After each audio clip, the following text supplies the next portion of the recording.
محترم جناب محمد تبریز نظامی صاحب بمبئی بھارت، السلام علیکم۔ آپ کے یاد فرمانے کا شکریہ۔ آپ کا سوال موصول و جواب حاضر۔ آپ نے پوچھا کہ ہمارے امام صاحب کہتے ہیں کہ لاؤڈ اسپیکر پر پڑھنے والی نماز فاسد ہے، برائے کرم کچھ بتائیں۔ محمد تبریز نظامی صاحب، ہرچند کہ یہ مسئلہ اختلافی ہے لیکن ہم اس مسئلے کے دونوں پہلو آپ کے سامنے بیان کر دیتے۔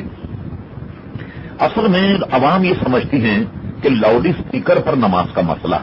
اس میں فنی مسئلہ یہ ہے کہ جو علماء یہ کہتے ہیں کہ لاؤڈ اسپیکر پر جب نماز پڑھائی جائے تو لاؤڈ اسپیکر یعنی اسپیکر سے نکلنے والی آواز جو ہے وہ امام کی اپنی عین آواز نہیں بلکہ اس کی آواز کا غیر۔ مثلا میں آپ کو اردو میں سمجھاؤں، جیسے ہم کسی جنگل میں ہوں، پہاڑوں میں ہوں، آپ پہاڑوں کی وادی میں ایک آواز نکالیے اب آپ منہ بند کر لیں تو دیکھیے پیچھے سے ایک آواز پیدا ہوتی ہے جس کو انگریزی میں ایکو کہیں گے، کہ آپ کے منہ بند کرنے کے بعد بھی پیچھے سے آواز آئے گی کہ تو یہ اس آواز کی نقل اور اس کی مثل ہے، سمجھ گئے آپ۔ اسی طریقے سے ہمارے علماء نے تحقیق یہ کی کہ امام یا مقرر کہنے والا جب مائک سے کوئی الفاظ نکالتا تو یہ ایمپلیفائر میں ٹکراتے ہیں، ٹکرانے کے بعد اس سے ایکو پیدا ہوتی، یعنی آواز کی ایک ڈپلیکیٹ آواز پیدا ہوتی ہے، تو وہ امام کی اپنی آواز نہ ہونے کی وجہ سے علماء اس کی اطاعت پر سجدہ اور رکوع کرنے کو فاسد صلاۃ جانتے ہیں، سمجھ گئے آپ۔ اچھا، اب آئیے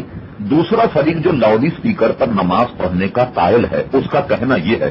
کہ صاحب امام صاحب جب تک بولیں گے نہیں اسپیکر سے آواز کیسے نکلے، ان کی اپنی تحقیق یہ ہے کہ یہ امام کی اپنی آواز ہے جو لاؤڈ سے نکلتی ہے، وہ امام کی مائک میں جانے والی جو آواز ہے بالکل وہی ہے۔ جن کی تحقیق یہ ہے کہ امام کی اپنی آواز ہے وہ لاؤڈ اسپیکر پر نماز کے جواز کا فتویٰ دیتے ہیں، اور جنہوں نے یہ کہا کہ لاؤڈ اسپیکر سے نکلنے والی آواز بے عینی امام کی نہیں ہوتی تو وہ لاؤڈ اسپیکر پر نماز کو فاسد قرار دیتے۔ اس کی وجہ یہ ہے کہ مثال کے طور پر ہمارے یہاں فقہ میں یہ جزیہ موجود ہے کہ کوئی حافظ صاحب تراویح پڑھا رہے ہیں اور کوئی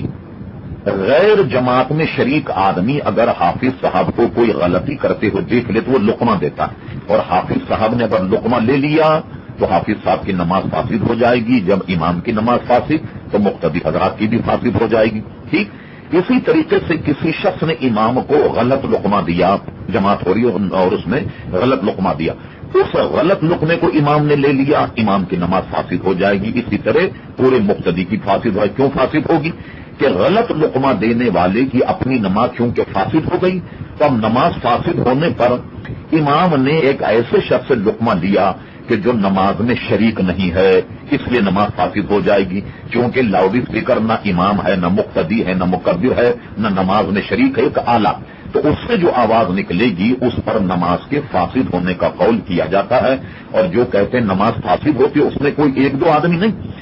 حجت اسلام حضرت اللہ مولانا حامد رضا خان صاحب رحمۃ اللہ علیہ، مفتی اعظم ہند حضرت اللہ مولانا مصطفی رضا خان صاحب رحمۃ اللہ تعالی علیہ، مولانا حشمت علی خان صاحب رحمۃ اللہ علیہ، مولانا محبوب علی خان صاحب رحمۃ اللہ علیہ، حضرت مجاہد ملت حضرت علامہ مولانا حبیب الرحمان صاحب رحمۃ اللہ تعالی علیہ، اور صدر الشریع بدو طریق حضرت اللہ مولانا امجد علی صاحب رحمۃ اللہ، حافظ ملت حافظ عبد العزیز صاحب رحمۃ اللہ تعالی علیہ۔ اس طرح آپ آ جائیے ہندوستان میں موجودہ قریب ماضی کے حضرت علامہ مفتی